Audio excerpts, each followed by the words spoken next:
پھر ہمارے وقتاً فوقتاً جو ہے جو لوگ یہاں ڈائریکٹرز، مجھ سے پہلے 7 ڈائریکٹرز آئے تو انہوں نے اپنا اپنا کام کیا، اور ہمارے پھر صدر ریاست تھے اس وقت راجہ ذوالقرنین صاحب، ہماری بڑی بزرگ شخصیت اور بڑے اچھا، مطلب ان کا بھی بڑا کنٹریبیوشن ہے یہاں اس لائبریری کے لیے۔ تو اس کے بعد این جی اوز بھی، باقی لوگ بھی متاثرین ہمارے جب ہوئے تو یہ مختار چودھری صاحب ہیں جو کلیکٹر بھی یہاں رہے، آج کل سیکٹری حکومت ہیں، ان کی بڑی ایفرٹ ہے۔ پھر جتنے ڈائریکٹرز آئے، راجہ عارف صاحب پہلے ڈائریکٹر تھے، اور اس کے بعد مجھ سے پہلے ڈاکٹر قاضی زبیر صاحب ڈائریکٹر تھے، اس کے درمیان میں جتنے ہر بندے نے اپنی اپنی ایفرٹ کی، سب کی ایفرٹ شامل ہیں۔ اور آج کل بھی ہمارے اولڈ سروشین کے ایک تنظیم ہے ہماری، تو وہ ہم نے یہ ایک ایم او یو سائن کیا مس یونیورسٹی کے ساتھ، تاکہ اس کو ہم ای لائبریری میں لوگوں کو یہ بھی ہم facility P D F form میں بھی مہیا کریں کتب جو ہیں۔ بالکل صحیح ہے، لیکن چلے میں اس پہ ضرور آپ سے سوال ضرور کروں گا، لیکن میں فاروق صاحب کی طرف جانا چاہوں گا۔ فاروق صاحب، آپ سے میرا یہ سوال ہے کہ آپ جو ہے رائٹر فورم، ایک تو یہ بڑا اچھا ہے کہ جی لوگ یہاں پہ جو لکھنے کا عمل جو ہے اس کے حوالے سے بھی کوئی فورم ہونا چاہیے، اس میں شاعر، ادیب، ڈرامہ نگار جو ہے وہ سبھی شامل ہوں گے، تو کیا ٹرینڈ کیا ہے جی آزاد کشمیر میں لکھنے کا؟ انشاءاللہ سر آزاد کشمیر نے بڑے اچھے رائٹرز پیدا کیے ہیں، اور تحریک آزادی کشمیر کے حوالے سے دیکھا جائے تو نذیر انجم صاحب ہمارے ماشاءاللہ بہت بڑے شاعر، بلکہ کشمیر کا قومی شاعر ان کو کہا جائے، آزاد کشمیر کا قومی شاعر کہا جائے تو یہ بے جانا ہوگا۔ اس کے بعد رفیق پٹی صاحب ہیں، زید اللہ فہیم صاحب ہیں، تو اس طرح نئی نسل میں بھی ان کے بعد جو یہ ہمارے سینئر شعراء ہیں، تو اس کے بعد بھی ہمارے جو ہے نا ساجد صاحب ہیں، اس کے علاوہ اپنا ذوالفقار اسد صاحب ہیں، تو اس طرح کافی مظہر جاوید صاحب ہیں، تو کافی یعنی کام ہو رہا ہے۔ ابھی نئی نسل میں ہے یہ رجحان لکھنے کا؟ ہے لیکن تھوڑی سی کمی ہے، لیکن یہ ہے کہ مکمل ختم نہیں ہے۔ آپ کیسے مطلب اپنے فورم کے تحت کیسے لوگوں کو اس میں لے کے آتے ہیں؟ ہم یہ کہ مختلف، بلکہ ہم نے تھوڑے بڑے فنکشن بھی کیے ہیں پہلے، لیکن آج کل زیادہ تر ہم جس طرح یہ ہے نا اپنا نشست وغیرہ، تو زیادہ تر نشستیں کرتے ہیں، تو اس طرح مہینے میں یا 2 مہینے کے بعد کبھی ہم کر لیتے ہیں، کبھی جو ہے نا اکبر لائبریری میں صغیر آصف صاحب ہیں وہ کر لیتے ہیں، پھر خواجہ خورشید صاحب ہیں ان کی تنظیم ادارہ تعبیر وہ اکثر کرتے رہتے ہیں۔ تو اس طرح ہم میرپور میں 4-5 تنظیمیں جو ہے نا یہ وقتاً فوقتاً اس طرح کرتے رہتے ہیں، اس طرح میرپور میں ہمارا ایک ادبی سلسلہ جاری رہتا ہے، مہینے میں 1 آدھ فنکشن تقریباً ہو جاتا ہے۔ بالکل صحیح ہے، اور اگلے مہمان کی طرف جانے سے پہلے جناب ایک چھوٹی سی بریک لینا چاہیں گے، ملیں گے اس بریک کے بعد۔ بیک ناظرین، اور اس وقت میں ایک مرتبہ پھر بتانا چاہوں گا کہ میں موجود ہوں میاں محمد بخش پبلک لائبریری میرپور آزاد کشمیر میں، اور آج ہم علم و ادب کے حوالے سے بات چیت کر رہے ہیں اور یہ جاننے کی بھی کوشش کر رہے ہیں کہ جو اس طرح کے ادبی ادارے ہیں ان کو چلانے میں کیا مسائل ہیں، اور ساتھ میں یہ بھی کہ ہماری جو ینگ جنریشن ہے اس کا رجحان کس طرح ہے، کس قدر ہے، اگر کم ہے تو کیوں ہے، اگر بڑھ نہیں رہا تو اس کی وجوہات جو ہیں وہ کیا ہوں گی۔ ساجد محمود طاہر صاحب ہمارے ساتھ ہیں، جو کہ جموں کشمیر رائٹر فورم کے صدر ہیں اور اس کے علاوہ بزنس مین بھی ہیں۔ Sir thank you very much کہ آپ نے بھی ہمیں جوائن کیا، اور یہ جو لکھنے کا رجحان ہے، مطلب ہم دیکھ رہے ہیں ڈے بائی ڈے یہ چیز آلموسٹ ختم ہی ہوتی جا رہی ہے۔ وقت تھا کہ تختیوں پہ لکھوایا کرتی تھیں امیاں یا استاد لکھوایا کرتے تھے، اب نہ تختی رہی نہ قلم دوات رہی، تو رہ کیا گیا پیچھے؟ اصل میں بات یہ ہے کہ لکھنے لکھانے کا عمل جاری ہے، اب بھی جاری ہے، بلکہ میں سمجھتا ہوں اس سے تھوڑا بڑھ گیا ہے۔ ہاں، ڈائریکشن کی ضرورت ہے کہ ڈائریکشن آپ کے سامنے ہونی چاہیے۔ تختی لے کر لکھنا یا قلم دوات سے یا پین لے کر لکھنا ایک علیحدہ میٹر۔ آج کل دنیا ڈیجیٹلائزیشن کی طرف آ گئی ہے۔ اب دیکھیں نا، پروفیسر صاحب نے بھی یہاں پہ ایکسیس دلا دیا ہے ڈیجیٹل لائبریری کو۔ اب آپ دنیا کی کتب کو یہاں سے استفادہ حاصل کر سکتے ہیں، تو اس کا مطلب یہی ہے کہ لکھنے لکھانے کا عمل صحیح جاری ہے، لیکن وہ لوگ بھی لکھ رہے ہیں جو کبھی نہیں لکھتے تھے۔ آپ دیکھیں کہ سوشل میڈیا پر ہر طرح کی وہاں پہ بات چل رہی ہے، ہر طرح کی ویوز آ رہے ہیں، اور بعض ایسا بندہ کہ جو نہیں لکھتا ایسے مطلب شور آفاق ویو دے رہا ہے۔ لیکن فرق یہ ہے کہ ان لوگوں کو صحیح ڈائریکشن کی ضرورت ہے۔ میں پہلے بھی یہ کہتا ہوں کہ فنکشنز، اور خاص طور پر جب فاروق جلال صاحب نے کہا ہے مشاعروں میں سمجھتا ہوں کہ مشاعرہ بندے کی ڈائریکشن متعین نہیں کرتا، وہ جس چیز پہ واہ ملتی ہے وہ لکھنے کی کوشش کرتا ہے، تو اصل جو بات ہے اس سے وہ ہٹ جاتا ہے۔ تو میرا یہ خیال ہے کہ اس وقت کہ ایسا تھنک ٹینک ہونا چاہیے اوور آل پوری ریاست کا، اوور آل ود پاکستان ایسا تھنک ٹینک ہونا چاہیے جو لکھنے والے لوگوں کو، ادیبوں کو، شعراء کو ایک پلیٹ فارم پہ لے کے آئے اور اس پلیٹ فارم سے بات کریں۔ میں ایک ذکر کرنا چاہوں گا ویسے ہی لائٹر موڈ میں، کہ ایک صاحب ہمارے پاس آئے، وہ بڑے ان کے پاس وہ پمفل بڑا چھاپے ہوئے، میں کوئی بڑا ادیب شاعر ہوں، مجھے پرائڈ ملا ہوا ہے کسی نعت پہ، تو جب میں ان سے کہا کہ ادب کیا، تو کہتے ہیں ادب کرنا چاہیے۔ تو میں بڑا حیران ہوا کہ یہ کون سے ادیب ہیں۔ تو بات یہ ہے کہ ڈائریکشن کی سب ضرورت ہے جو میرے خیال میں ہے۔ بالکل صحیح بات ہے، اور دوسری بات یہ ہے کہ اب خوش خطی والا دور تو ختم ہو گیا، البتہ خوش دماغی، جو ڈائریکشن اچھی ہوگی تو پھر خوش دماغی ہوگی کہ آپ کا دماغ اگر اچھا ہوگا تو آپ اچھی چیزیں جو ہیں وہ کریٹ کر سکتے ہیں۔ ڈیجیٹل سسٹم نے ہمارے دماغ کو بھی ساکت کر دیا، ایسا لگ رہا ہے کہ ہمارے دماغ کے آگے پیچھے دیواریں کھڑی ہو رہی ہیں۔ یہ جو اے آئی کا سسٹم آ گیا ہے، وہ آرٹیفیشل انٹیلیجنس جو ہے وہ آپ کو سارا کچھ کر کے دے دیتی ہے، آپ کو کچھ کرنے کی ضرورت ہی نہیں ہے۔ آپ کوئی بھی چیز، کوئی بھی مضمون، اس کو آپ آئیڈیا دے دیں، وہ آپ کو لکھ دے گا۔ بالکل ایسی ہے، آپ سوال ڈالتے ہیں، ایسی ایسی ایپس آ گئی کہ جو آپ کو جو یہ سمجھتے ہیں، میں یہ سمجھتا ہوں کہ اس میں ہم لوگ خاص طور پر ہمارا جو معاشرہ ہے، ہماری جو اپنی ہم تاریخ ہے اس کو مسخ کرتے جا رہے ہیں صرف اس اے آئی کے چکر میں آ کے، کہ ہم دیکھتے ہیں کہ جتنے بھی یورپین ممالک ہیں، ترقی یافتہ ممالک ہیں، وہ اپنی تاریخ کو نہیں بھولتے ہیں، وہ مطلب اندر سے پورا ماڈرنائز کر دیں گے، لیکن گھر کا ڈھانچہ وہی رہے گا، وہ آج بھی اخبار، کتاب، ان تمام چیزوں کو وہ ساتھ میں لے کر بالکل آپ صحیح فرما رہے ہیں۔ میں نے لنڈن کی لائبریریز میں دیکھا ہے، وہاں پہ پنجابی بکس مل رہی ہیں۔ ہمارے عارف صاحب کی بھی بات ہوئی، وہاں میں نے سلو لائبریری میں ان کی کتابیں دیکھی ہیں، اور وہاں پہ ڈیجیٹل سسٹم کو بھی ساتھ ساتھ چلا رہے ہیں، ساتھ میں آپ کو آڈیو، ویڈیو سارا کچھ ساتھ دے رہے ہیں، اور اس طرح کی لائب جو ہیں وہ موجود ہے۔ جہاد بیگ صاحب ہمارے ساتھ موجود ہیں، کیونکہ صدر ہے private school and colleges Mirpur کے۔ ان سے سر، اسکول اور کالج میں مطلب اس کا تو لکھنے پڑھنے کا جو تھا، اور لائبریریز ہر اسکول اور ہر کالج میں بھی ہوا کرتی ہے، تو اس کا تو بڑا آپس میں ایک چولی دامن کا ساتھ ہے، یہ ساتھ اب ہمیں وہ نظر نہیں۔ اور یہ بات درست ہے کہ کتاب کے ساتھ ہمارا تعلق جو ہے وہ جو ہونا چاہیے تھا وہ نہیں ہے، البتہ اس میں کام کرنے کی ضرورت اس لیے زیادہ ہے۔ میں سمجھوں گا ہمارے معاشرے کے جو نمائندگان ہیں، استاد ہیں، معلم ہیں، علماء ہیں، لکھنے والے لوگ ہیں، سماجی نمائندگان ہیں، جب تک ہم کتاب کی اہمیت و افادیت کو مختلف پلیٹ فارم سے روشناس نہیں کروائیں گے، یہ اکابرین کا ہی کام ہے کہ وہ جونیئرز کو، یوتھ کو اس طرف متوجہ کریں۔ اب آپ دیکھیں نا، تہذیب یافتہ جتنے بھی اقوام ہیں، ابھی ذکر خیر ان کا ہو رہا تھا، ہمارے ہمسایہ ملک کو ہی دیکھ لیجیے، وہاں پہ لائبریری کا سائز دن بدن بڑھتا جا رہا ہے اور ٹی وی کا سائز کم ہوتا جا رہا ہے، اور ان لکیلی ہمارے یہاں کیا ہے، ٹی وی کا سائز دن بدن بڑھتا جا رہا ہے اور لائبریری جو تھی وہ تھوڑی بہت وہ بھی سکڑتی۔ یہ ہمیشہ چلتا ہے، دیکھیں گھر کے ماحول سے، اگر ہمارے گھروں میں کوئی تھوڑا بہت پڑھنے لکھنے کی طرف رجحان ہوگا، کوئی یوتھ اس طرف آئے جی۔ اور اب یہ دیکھیں کہ آج ہم معاشرے میں بہت طرح کی بیماریوں کا ذکر کرتے ہیں، ڈپریشن ہے، ٹینشن ہے، برداشت کم ہے، یہ میں سمجھتا ہوں ان ساری چیزوں کا ایک ہی حل ہے کہ کتب کی طرف تعلق جوڑا جائے۔ وہ شخص جو مطالعہ کے ساتھ شغف رکھتا ہے، اس کو جو ڈپریشن ہوگا، کوئی بھی معاملہ ہوگا، جب وہ کتاب سے اپنا تعلق جوڑے گا، وہ وسعت اس میں وسعت ظرفی پیدا ہو جائے گی، وسعت قلبی پیدا ہو جائے گی، اور وہ تنگ نظری سے نکل کر، انفرادیت کے دائرے سے نکل کر اجتماعیت کی طرف آ جائے گا۔ اور ہمارے لیے سب سے بڑی مثال ہے کہ آپ سمجھتے ہیں کہ جو گورنمنٹ آف آزاد کشمیر ہے، اس میں علم و ادب کے حوالے سے کوئی پازیٹیو ایکٹیویٹیز ہو رہی ہیں یہاں؟ کچھ حد تک ہو رہی ہیں، لیکن اس کو بہت زیادہ کینوس میں بڑھانے کی ضرورت ہے۔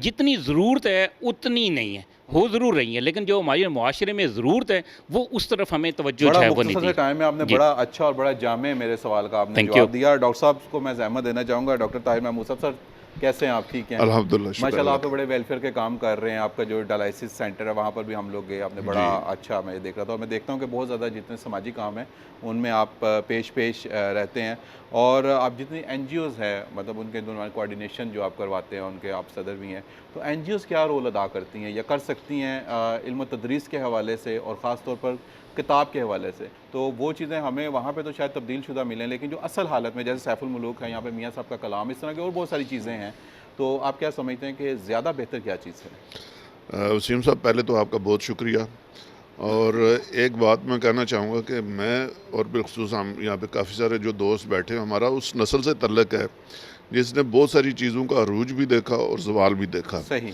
اور اس میں یقیناً یہ لمحہ فکریہ ہمارے لیے کہ کتاب کے ساتھ جو تعلق ہمارے جو بچپن تھا یا جوانی کی بات تھی اس میں تھا، وہ نہیں رہا۔ تو اس حوالے سے جہاں ہماری گورنمنٹ اور تعلیمی ادارے اور دیگر لوگ کام کر رہے ہیں، وہاں پہ میں یہ سمجھتا ہوں کہ این جی اوز بھی بہت اچھا پرفارم کر رہی ہیں، اور مزید ان کو جیسے ساجد صاحب نے فرمایا کہ ڈائریکشن کی ضرورت ہے کہ ہمیں کس سمت میں چلنا ہے اور کیا کرنا ہے. یہاں پہ میں ایک مثال آپ کو دوں گا. 2 لائبریریز ہیں میرپور میں, اور وہ دونوں اس لائبریری کے علاوہ اچھا. ایک پیری فری میں, ایک شہر میں. تو وہ لائبریریز جو ہیں وہ ایک NGO کے زیر انتظام چل رہی ہے. تو ایک طرف بہت اچھا کام ہو بھی رہا ہے, اور مزید اس کو بہتر کرنے کی بھی اور لوگوں میں شعور پیدا کرنے کی ضرورت ہے کہ ہم اس کو لے کے آگے چلیں. رانا شبیر صاحب ہمارے سینئر صحافی ہیں اور بڑے جو ہیں وہ سوچ رہے ہیں, ان سے ہم بات چیت کریں گے. رانا صاحب, آپ سے خاص طور پہ میں جاننا چاہوں گا, کیونکہ صحافت کے ساتھ آپ کا تعلق ہے, سینئر صحافی بھی ہیں, اخبار بڑی اہمیت کا حامل ہوا کرتا ہے معاشرے میں. تو آپ سمجھتے ہیں کہ اخبار کی اب وہ افادیت ہے ہمارے معاشرے میں؟ لائبریریوں میں ہمیں کیا وہ پرانے اخبار, وہ پرانی چیزیں وہ اب بھی میسر ہیں؟ کیونکہ اب تو اخبار بھی PDF کی نظر ہو گیا کہ اب لوگ پرنٹ بھی نہیں کرواتے ہیں, PDF فائل ہی آگے چل رہی ہوتی ہے. بسم اللہ الرحمن الرحیم. سب سے پہلے تو آپ کا بہت بہت شکریہ کہ یہ بڑا اہم اور بڑا نازک موضوع جو ہے نا, جو اپنی ایک اہمیت رکھتا ہے, اس کو آپ نے چھیڑا ہے.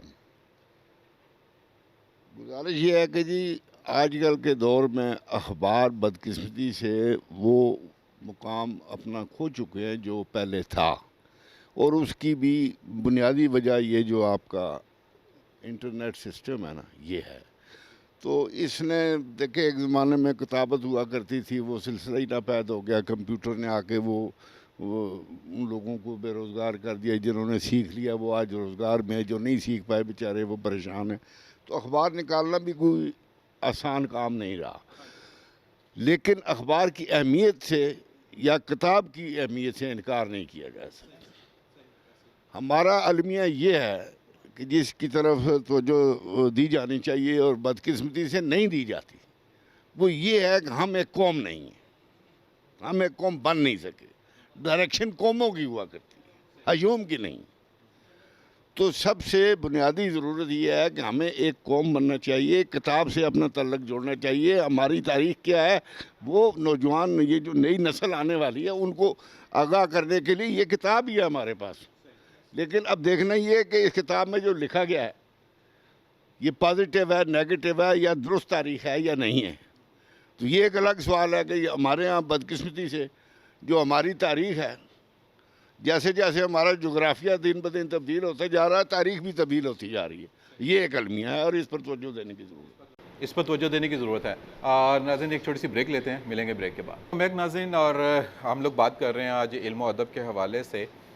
گو کہ ہمارا جو پروگرام ہے اس میں ہم مختلف جو ایشوز ہیں ان کے اوپر تو بات کرتے ہی کرتے ہیں, لیکن اس کے ساتھ کیونکہ ایشوز تو چل ہی رہے ہیں, اس کے ساتھ یہ بھی ایک بڑا اہم مسئلہ ہے کہ اگر کتاب سے دوری ہوگی تو پھر آپ اپنی تاریخ سے دور ہوتے جائیں گے, اور اگر آپ اپنی تاریخ سے دور ہوں گے اس کا مطلب ہے کہ آپ اپنی بنیاد جو ہے آپ اس سے ہٹتے جا رہے ہیں. اور بنیاد سے ہٹنے کا مطلب ہے کہ جو آپ کا جو پورے معاشرے کا سٹرکچر ہے وہ اس سے وہ گر جائے گا, وہ کلیپس کر جائے گا, وہ ٹوٹ جائے گا, تباہ و برباد ہو جائے گا. جناب ہمارے ساتھ موجود ہیں اعجاز سلیم صاحب, ریٹائرڈ ڈپٹی رجسٹرار ہیں میرپور یونیورسٹی آف میرپور کے, اور آپ کا تو ڈائریکٹ مطلب اسٹوڈنٹس کے ساتھ, اور وہ اسٹوڈنٹس جن کے وہ کہتے ہیں نا کہ بچپن میں تو وہ بس ایسے ہوتے ہیں, پھر کالج میں تھوڑے تھوڑے پار نکلتے ہیں اور وہاں پہ جا کے پھر وہ اڑان کی طرف آنا شروع ہو جاتے ہیں, قابو کرنا ذرا مشکل ہوتا ہے ان کو. تو وہاں پہ یونیورسٹیز کے لیول پہ آپ سمجھتے ہیں کہ کوئی ایسی ایکٹیویٹیز ہیں کہ بچوں کی جو آپس کی دوستیوں کے علاوہ بھی کتاب کے ساتھ بھی دوستی ہو سکے؟ قریشی صاحب بہت شکریہ, آپ نے اچھا سوال کیا یہ اس حوالے سے, یونیورسٹی کے حوالے سے. سب سے پہلے تو میں یہ آپ کو تھوڑا سا کلیئر کرنا چاہتا ہوں کہ جو نالج ہے نا یہ اور چیز ہے اور انفارمیشن اور چیز ہے. ٹھیک ہے, اس میں بنیادی فرق ہے دونوں میں. اچھا, ان میں دونوں میں فرق ہے.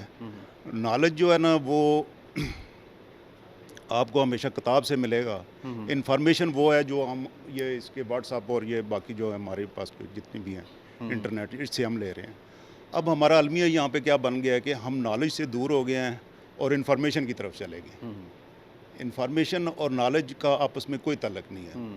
ٹھیک ہے, ان نالج کے لیے آپ کو سب سے پہلے سب سے جو بنیادی چیز ہے وہ ہے کتاب. اور کتاب کا جو علم کا جو منبع ہے دنیا میں وہ سب سے بڑا وہ قرآن مجید ہے. ٹھیک ہے نا, اس سے ہی ہماری رہنمائی ہے. وہ بھی ایک بہت بڑی کتاب ہے, دنیا کی سب سے بڑی کتاب ہے.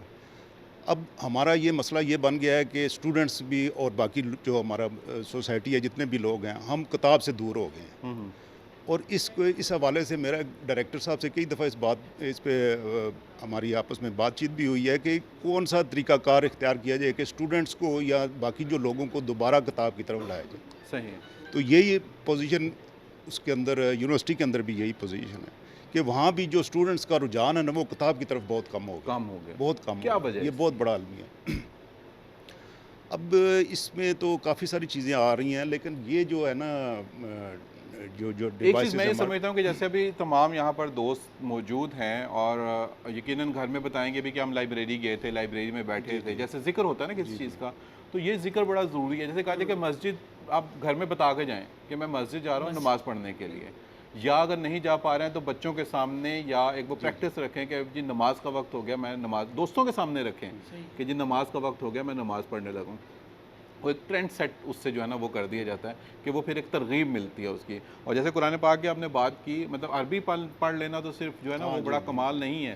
اگر آپ اس کی ترجمہ تفسیر پڑھیں گے تو آپ کی سمجھ میں آئے گی کہ ایک مکمل ضابطہ حیات, پوری زندگی آپ نے کیسے گزارنی ہے, فطرت انسان کی اور سائنس اور ٹیکنالوجی. میں یہ بات آپ کو بڑے دعوے سے کے ساتھ کہہ سکتا ہوں, قرآن پاک ایک مکمل سائنسی کتاب ہے کہ جس میں آپ بیسکس سے لے کے اور اینڈ تک آپ اس میں سے تمام معلومات لے سکتے ہیں. بہت شکریہ آپ کا. غضنفر حسین صاحب ہمارے ساتھ ہیں جی, سینئر صحافی ہیں. اوورآل معاشرہ کیا ہمارا کتاب دوست رہ گیا؟ لائبریریوں میں لوگوں کا آنا جانا ہے نہیں ہے تو اس کا فقدان, وہی سوال کیا وجہ ہے؟ بسم اللہ الرحمن الرحیم. سب سے پہلے تو میں آپ کا شکریہ ادا کرتا ہوں. دوسرا سر اصل میں پرابلم یہ ہے کہ لوگ آج کل معاشی طور پہ بھی بہت پریشان ہیں. لوگ معاشی پریشانی کی وجہ سے بھی کتاب کی طرف نہیں آ رہے, وہ زیادہ موبائل پہ اور فیس بک پہ اور سوشل میڈیا پہ لگے رہتے ہیں. تو میں آپ کو ایک لائبریری کی وجہ سے, لائبریری میں ذرا یہ پروگرام ہو رہا ہے, میں گزارش کرتا ہوں اپنے چیف صاحب سے بھی کہ جتنے اسٹوڈنٹ ہیں نا اپنے کالجز کے, اسکولز کے, تو ان کو یہاں پہ وزٹ کروایا جائے. صحیح. ایک کلاس کا ہر اسکول کا نا, اچھی چیز ہے, بالکل صحیح. 50-100 طالب علم آ جائیں, ادھر آ کے بکیں پڑھیں دیکھیں تاکہ ان کا رجحان اس طرف ہو. بالکل صحیح. تو یہ بہت ضروری ہے, یہ بڑی اہم چیز ہے. اور میں جتنے جیسے لائبریری میں بیٹھا ہوں, ایک ماحول میں بندہ ایڈجسٹ ہو جاتا ہے نا. اب دل کرتا ہے کہ یار آپ دیکھیں, اب زاہد صاحب ہمارے ساتھ بیٹھے ہوئے تھے, اب وہ کتابیں ڈھونڈ رہے ہیں, کتابیں دیکھ رہے ہیں. آج کل جو ہے وہ ظاہر مسائل اتنے ہیں لوگوں کے, بلاد کا مسئلہ ہے, ٹیکسز جو یہ بڑا ایشو ہے اس وقت بنا ہوا. تو ہر وقت جو ہے ٹی وی پہ یہی رونا رو رہے ہیں کہ جو ہے ٹیکسز کا مسئلہ ہے, بجلی کے بلات زیادہ آ گئے ہیں, تو لوگ ٹینشن میں. تو ان کی ٹینشن دور کرنے کے لیے یہ ظاہر کتاب سے ناطہ جوڑنا پڑے گا, کتاب سے ناطہ جوڑنا پڑے گا اور یہاں پہ آنا پڑے گا. بالکل صحیح ہے جی. یہاں پر ہمارے ساتھ ایک بالکل ہمارے ینگ دوست جو ہیں وہ موجود ہیں, ان سے بھی میں بات کرنا چاہوں گا. دماغ کی جو تھراپی ہے اس کے لیے کیا ضروری ہے؟ بسم اللہ الرحمن الرحیم. سب سے پہلے تو میں آپ کا شکر گزار ہوں کہ آپ یہاں پہ تشریف لے کے آئے. اور جیسا کہ آپ نے سوال کیا کہ بالکل باقی ہم فزیکل تھراپی تو کر رہے ہیں, وہ تو ایک باڈی کی مینٹیننس ہو رہی ہے, لیکن آپ نے سوال جو کیا ہے کہ ہمارے دماغ کے لیے اس کی تھراپی کیا چیز ہے, تو دماغ کی تھراپی کے لیے میں سمجھتا ہوں کہ لائبریری میں آنا اور یہاں پہ آ کے اتنی زیادہ یہاں پہ کتب موجود ہیں, ان سے استفادہ حاصل کرنا یہ بہت ضروری ہے. اور ہم جب یہاں پہ آتے ہیں تو پھر ہمیں سمجھ میں آتی ہے کہ یہاں پہ آنے کے کتنے فائدے ہیں. ینگسٹرز کے لیے بیسیکلی یہاں پہ ہر طرح کی چیز موجود ہے. بیسیکلی بات یہ ہوتی ہے کہ اگر ہم خود پڑھنا چاہیں اور ہمارا خود رجحان اس طرف ہو تو ہم ضرور اس طرف آئیں اور ہم یہاں سے استفادہ حاصل کریں. ایک سب سے بڑا المیہ یہ ہے کہ ہم جو اسٹوڈنٹس ہیں وہ یہ سمجھتے ہیں کہ شاید بس ہم نے انٹرنیٹ پہ پڑھ لیا یا ہم نے PDF میں پڑھ لی ایک چیز تو بس ہم نے سب کچھ کر لیا. ہمیں مطلب ہمارے پاس وہ تھنکنگ ہی نہیں ہوتی کہ ہم لائبریری میں جا کے کس سکون ماحول میں کس طرح سے ہم کسی بھی کتاب سے کس طرح استفادہ حاصل کر سکتے ہیں. یہ یہاں پہ آنے کے بعد ہی معلوم ہوتا ہے کہ اس لائبریری کا کتنا فائدہ ہے. میں نے سنا ہے کہ آپ بڑی اچھی سیف الملوک پڑھتے ہیں. پروگرام کے آخر میں آپ سے سیف الملوک ضرور سنوں گا, لیکن ایک سوال جو ہے وہ میں رزاق صاحب سے جو کرنا چاہ رہا ہوں. تو کیا یہاں پہ اخبار آپ نے جی سر, یہاں پہ 2005 میں یہ لائبریری بنی ہے, فنکشنل ہوئی ہے. تو 2005 سے لے کے ٹل دس ٹائم ہم نے جتنے ہمارے قومی اخبار ہیں وہ ہم نے ان کو ہر منتھ کے حساب سے ان کو ارینج کیا ہوا ہے اور ان کو ہم نے اسٹیپل کیا ہوا ہے، ان کو کیا کہتے ہیں جلد کیا ہوا ہے. اچھا مختصراً مجھے یہ بتا دیں کہ لائبریری میں اگر کسی نے ممبر شپ لینی ہو تو کیا جی یہ سر وہ ایک فارم ہے ہمارا بڑا سمپل سا، تو وہ فارم جی وہ یہ جو ہے لے کے جاتا ہے بندہ، اور وہ فارم جو ہے یہ اگر آپ ادھر دکھا دیں تو یہ اس کی پھر ہم نے عام شہری کے لیے اسٹوڈنٹ کے لیے اس حساب سے کنسیشن رکھی ہوئی ہے. آج کا پروگرام آپ نے دیکھا اور ہم نے یہ کوشش کی کہ اس مختصر وقت میں جو ہے وہ ہم میکسیمم انفارمیشن آپ تک جو ہے پہنچا سکیں، شیئر کر سکیں. اور آپ سبھی دوستوں کا بہت زیادہ شکریہ جی، اور بڑی بڑی اچھی باتیں سننے کو ملی. یہ بھی ٹاپک ایک ایسا ٹاپک ہے کہ جس کے اوپر جتنی بھی بات کر لی جائے وہ کم ہوگی. اور ڈاکٹر صاحب آپ ہمیں سنائیں گے اپنی خوبصورت آواز میں سیف الملوک میاں صاحب کا کلام، اور آپ سے ہم چاہیں گے جی اجازت انشاءاللہ اگلے پروگرام میں نئے مہمانوں کے ساتھ پھر سے آپ سے ملاقات کریں گے. اور گزارش یہی کریں گے کہ لائبریری کے ساتھ، کتابوں کے ساتھ محبت کریں اور بڑوں سے کتابوں کے حوالے سے ضرور جاننے کی کوشش کریں تاکہ آپ کا جو ذہن ہے اس کے اوپر مثبت اثر ہو. مجھے دیجیے گا اجازت. اللہ حافظ. اول حمد ثنا الہی تے جو مالک ہر دا اس دا نام چتارن والا او کسے میدان نہ دا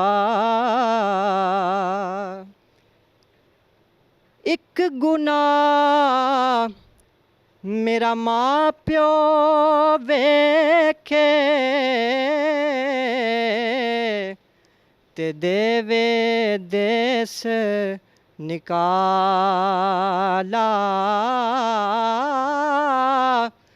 لکھ گناہ میرا اللہ ویکھے تے او پردے پاون والا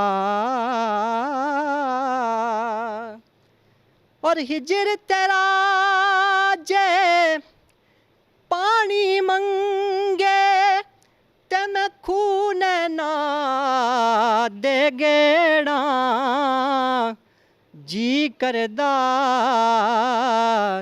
تینو کول بٹھا کے میں درد پرانے چھیڑا